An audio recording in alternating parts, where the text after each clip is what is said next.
पास approximately 20, 18, 19, 24 है। हाँ, तो 20-22 सवाल आ चुके हैं, टेंटेटिव है, ठीक है। कंसेप्ट की बात कर लेते हैं और मैं आपको यह भी बता दूंगा कि इसके साइड बाय साइड आपको और क्या करना है, जो रिवाइज करना है, ठीक है। क्योंकि इस टॉपिक से रिलेटेड सर और क्या क्या चीज अराउंड में हम लोग कर सकते हैं, तो वो भी हम लोग डिस्कस करते हुए चलेंगे। तो फोकस जो जिनका भी अगला अटेम्प्ट है उनका फोकस यहां होना चाहिए रेदर देन क्वेश्चन, कि क्वेश्चन तो अब रिपीट नहीं होगा एग्जैक्टली, डेटा चेंज हो सकता है, लेकिन फोकस क्या करना है, क्या रिवाइज करना है, ठीक है। स्टार्ट किया जाए, आइए।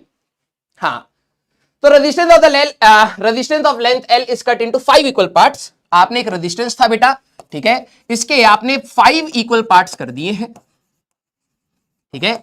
करंट इलेक्ट्रिसिटी हमारे पास 5 इक्वल पार्ट्स कर दिए हैं, and put in parallel new resistance हमारे पास क्या होगा। अब ऑप्शन किस फॉर्म में था, देखो ये भी बात है, सर ऑप्शंस कहां है, ऑप्शन किस फॉर्म में, कईयों का हो सकता है इंटीजर फॉर्म में हो, कईयों का हो सकता है ऑप्शन फॉर्म में हो, हमें कंसेप्ट को रिवाइज करना है।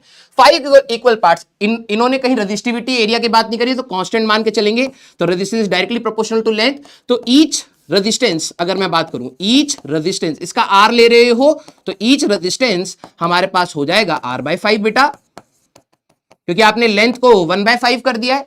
और अगर आपको याद हो कि रेजिस्टेंस आपके पैरेलल में लगा दिए जाए, ठीक है, पैरेलल में अगर हमारे पास लगा दिए जाए तो आपको याद रखना है R equivalent R by n हो जाता था, है ना, आर बाय एन, अगर 2 है तो आर बाय 2 हो जाएगा, तो 5 हमारे पास पैरेलल में है तो आर बाय 25। अब हो सकता है इंटीजर में आए, एक बार चैट दिखाना, हाँ, अब हो सकता है इंटीजर में ये सवाल हो, इंटीजर में अगर आप बात बोलोगे तो आपको 25 रिपोर्ट करना पड़ेगा, हो सकता है ऑप्शन में सवाल हो। क्लियर, क्लियर, सारे बच्चे फोकस रखना, जल्द से जल्द रिवीजन करना है, सो दैट आपके पास और टाइम मिले कि आप खुद से रिवाइज कर पाए।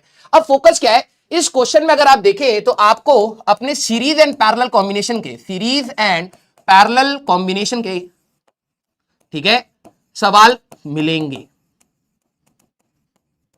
ठीक है। तो इसके ऊपर एटलीस्ट आप थ्योरी को रिवाइज करें, ठीक है, थ्योरी को आप अपने रिवाइज करें और प्लस 10 क्वेश्चंस और लगा लीजिए जो आपके अभी तक कहीं पर भी मॉक टेस्ट में कहीं गलत हुए तो।